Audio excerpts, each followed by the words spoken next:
So my talk today relates to the section on the grant application that asks about your dissemination plan, research outputs, and the likely impact of your research.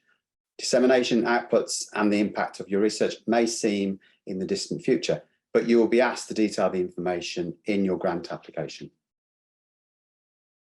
This quote is from Chris Whitty, who until 2021 was also had overall responsibility for the NIHR.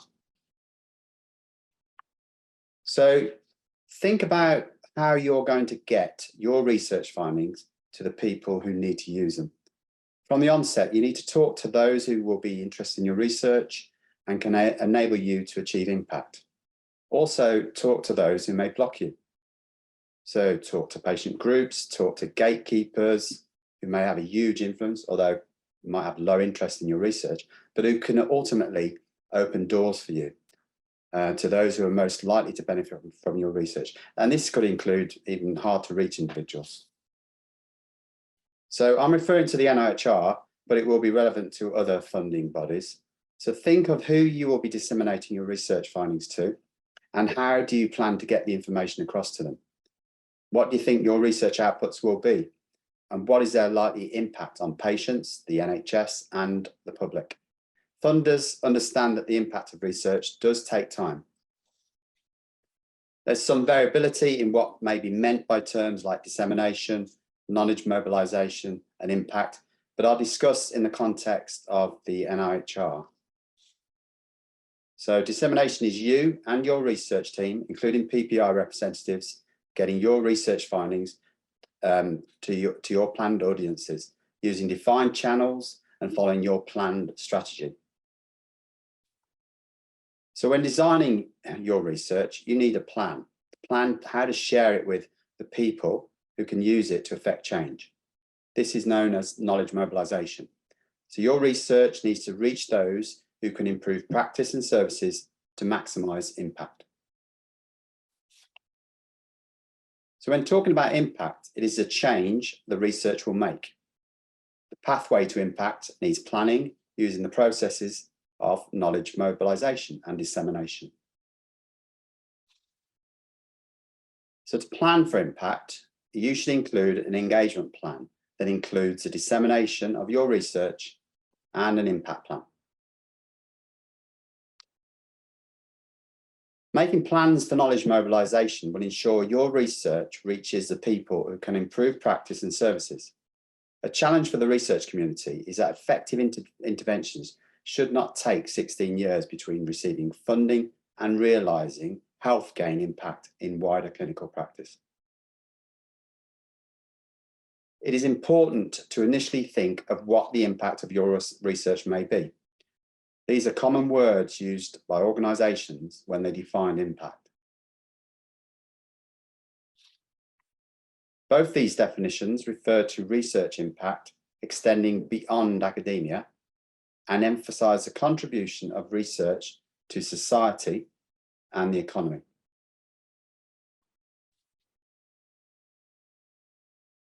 The vision of the NIHR is for research to improve the health and wealth of the nation. Impact is a provable benefit of research. It's broadly defined as the contribution, either effect, either positive or negative, or benefit that research makes to knowledge, people's health and well-being, how health and care are delivered, and ultimately the benefits to our society and economy. Impact is a change backed up by the evidence, making things different, better, safer. It doesn't have to be big, just meaningful.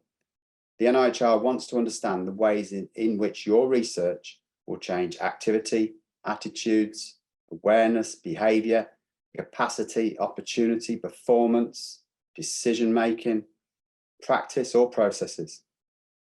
It could be the speed an intervention is taken up by practitioners, starting the development of a new service, or stopping treatment options, or changing a way of working. Generating impact from research takes time and often comprises a series of small incremental changes, and more research may be required before change can happen. So impact is a term for the change or benefits And knowledge mobilisation is the process that gets you there and is made up of activities like engagement, dissemination, and commercialisation. So in simple terms, map each impact goal to who you think will benefit, and then identify some specific engagement activities that is needed to enable you to deliver the benefit to the people or groups you've identified. So you'll have an impact goals that map to those who are expected to benefit, that are mapped to specific engagement activities. So all these web links in this presentation are available in your PDF handout, which are just directly after my slides. So generating meaningful impact, research impact, requires you to have conversations even before the design stage of your research with the people who are likely to be interested in your research or use the research from the very beginning. So consider how to engage with and involve research users at every stage of the research process, as well as patients, carers and members of the public.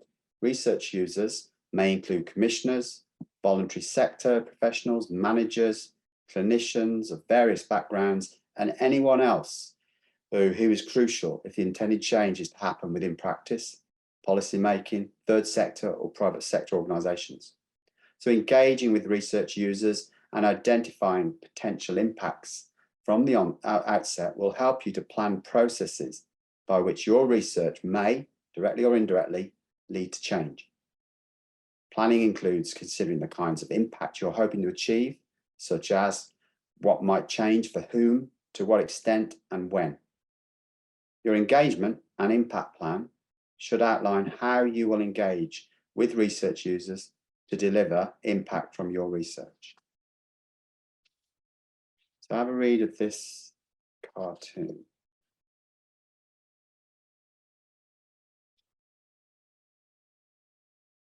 So remember that demonstrating the difference your research makes will support your career progression and inform your future approach to research.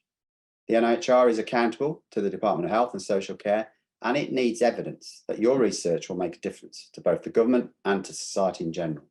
So the NIHR and other funders need to be able to demonstrate they're good custodians of public funds to ensure continued investment of public spending into research. So there's not one single definition of impact, but ultimately for the NIHR, impact is about making a meaningful difference to people's lives through research. Think about the wide range of people who might be interested in your research or your research findings. Don't limit yourself to journal articles that target other researcher audiences. This has led, it's led to barriers between researchers and those who benefit from the knowledge resulting from the research. There's been an over-reliance on what is easy to measure, like how many other journal articles have cited the research, rather than measuring broader societal and economic impacts resulting from research. So describe the impacts you aim to achieve as a direct result of the project. Consider how any smaller, more immediate effects may mature over time into larger scale or more significant effects, and the steps by which this may be achieved. Impacts may include, but are not restricted to these here. As far as possible, indicate anticipated timescales for any benefits and a quantitative estimate of their scale. The NIHR has recently released these really useful short animations on impact. So there's 6 available through YouTube. Again, that link will be available to you. So some impact from research will happen by chance if you don't do anything and just wait. But the full potential of your research may not be realized. Knowledge mobilization is the process to get your research out to those who need it most. It broadly encompasses dissemination, knowledge transfer, and knowledge exchange. So impact is the outcome. You'll need to disseminate your research and its findings to those who need it most. So effective dissemination is about you getting your research findings to people who can make use of them and how this will maximise the potential benefit and impact of the research. This could be to patients, the public, fellow professionals, or commissioners.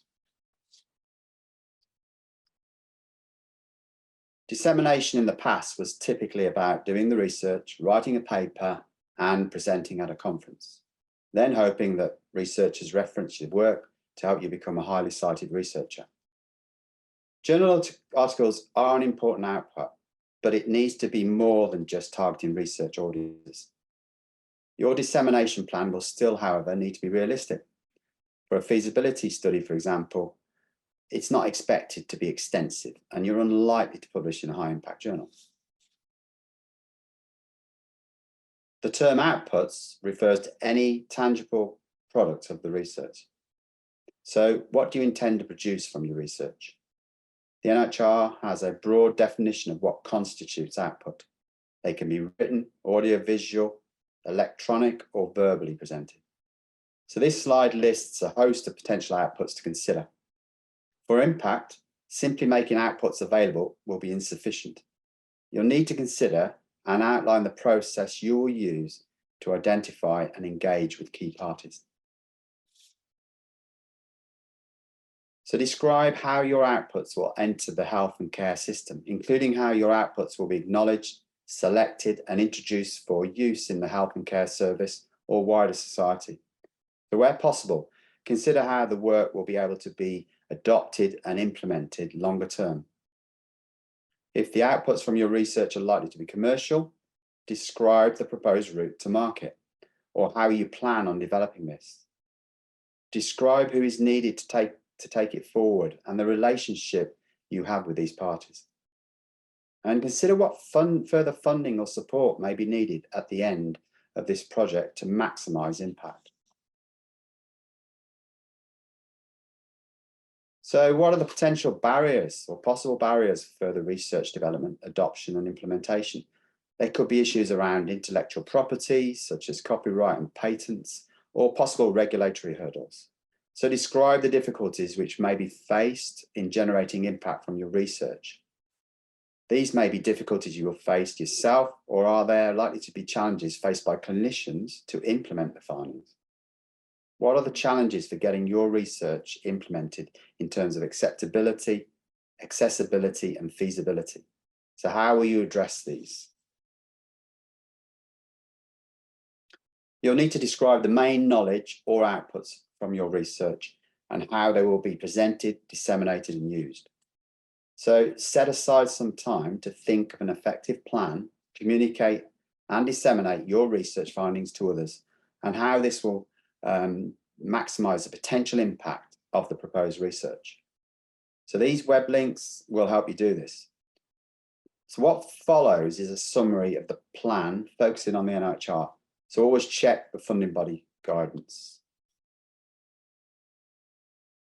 So think carefully about the objectives of your dissemination and engagement. They may change throughout the course of the research study. For example, at the beginning of your study, you may wish to engage with audiences that can help shape your research and approach. Once your findings are available, your audience focus may expand to include policymakers, practitioners, or members of the public, with the hope to raising awareness and changing practice. Your objectives should avoid focusing on the output, for example, to produce a blog, and concentrate on the desired impact, for example, raise awareness of the findings to clinicians and health policymakers, leading to change in practice. So be realistic and pragmatic. A feasibility study is unlikely to change practice, but you can use the results to raise awareness and gain support from other centres to take part in a future definitive trial. So if you know who your most important audiences are, you know who to influence to maximise the uptake of your research. For example, commissioners or other centres for a future study. I mean, it seems obvious, but the better you know your audience, the more you can tailor your communication to the specific interests and needs, then the more effective your communications will be. So when and how will you engage with your audience? Where do they get their information from? It might be through a support group, conferences, journals, email, websites, blogs, and social media such as X. So try to keep in touch with your audience throughout the research. So ideally involve them from the planning stage through to dissemination of your research findings. This will help to create a waiting audience for your research outputs and then hopefully influence the impact of your research. Produce targeted outputs that are in an appropriate form for the user. Consider a range of tailored outputs for each audience. It's also important to include details of how you will share the progress and findings of your research with study participants. Consider suitable timings for your dissemination and for sharing interim findings if it's possible. If it's a fellowship application and you plan a systematic review in the early phase, then look to publish this before the research ends.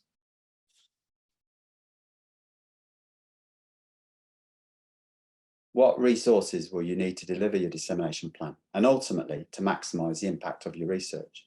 So include the costing for this in your application. Think about the expertise in your team and whether you need additional help for dissemination. Could you benefit from attending a course on dissemination? And if so, put funding in for this. Would you benefit from liaising with the NIHR or your institution's press team to send out a press release when you receive funding and publish?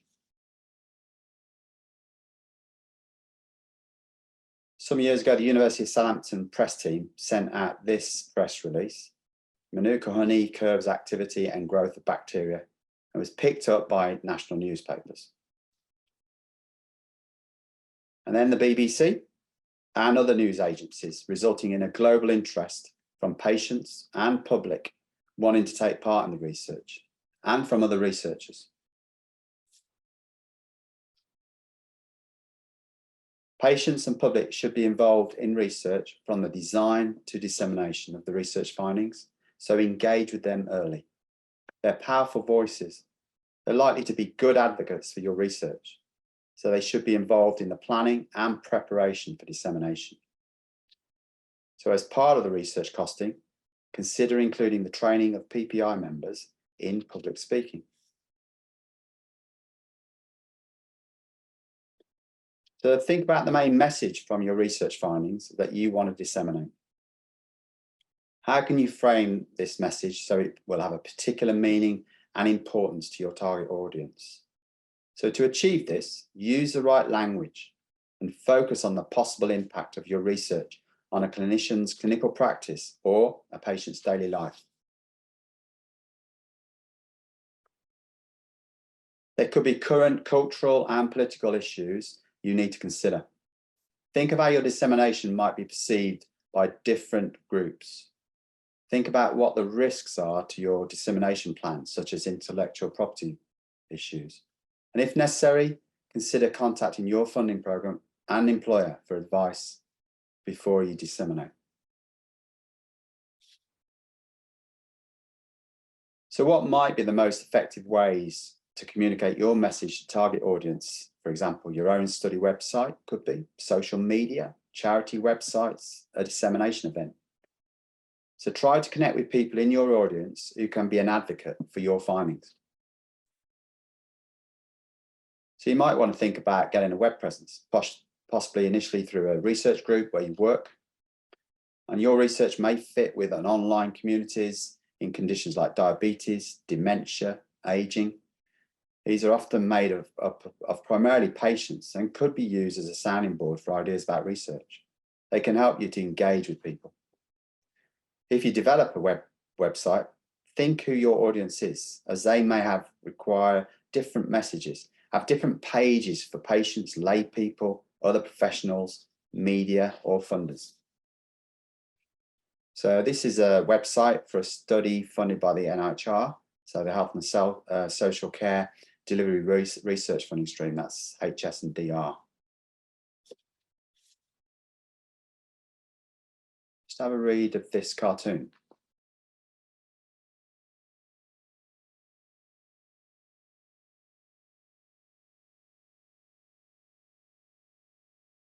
These are the download statistics for my PhD that was or had been available from. In fact, they're not available this year. I don't know why I couldn't update this one, but they're from my PhD that's housed digitally at King's College London.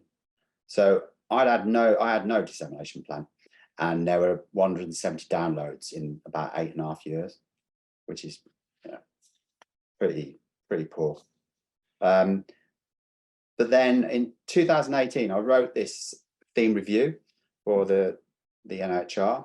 So the then Dissemination Centre and I created a structured dissemination plan. And this theme review was downloaded over 15,000 times in just over 1 year. But all this, to be honest, pales into insignificance over when my middle daughter made a short TikTok video about absolutely nothing that had 1 million hits in just over 1 day and nearly 2 million in 1 week. So it just demonstrates the potential power and reach of social media. As said, social media can be a tool to help you engage with patients, researchers, and funders. Be clear about the message you want to say and be careful with the content of your message. You could create a Facebook community around your research area. X can direct people to your website. Consider a blog of your article. Consider a YouTube video when your article is published. NIHR TV, we have a TV channel, gives examples of videos about research findings, as well as lots more resources of interest.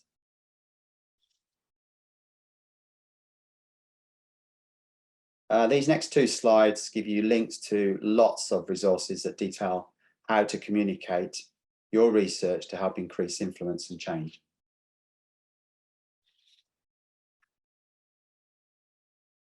They include a link on common impact mistakes made on NIHR applications, and the impact toolkit on an NIHR Open Learn offers you a 2-hour online course.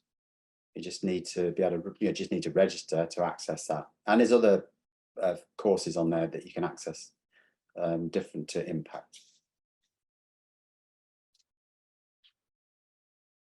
So as mentioned earlier, these are useful and up-to-date NIHR animations on impact.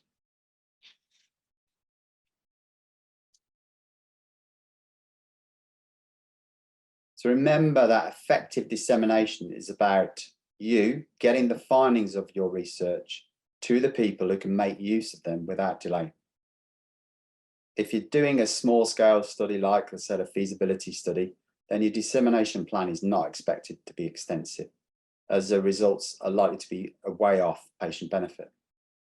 But what is your long-term vision and trajectory to patient benefit?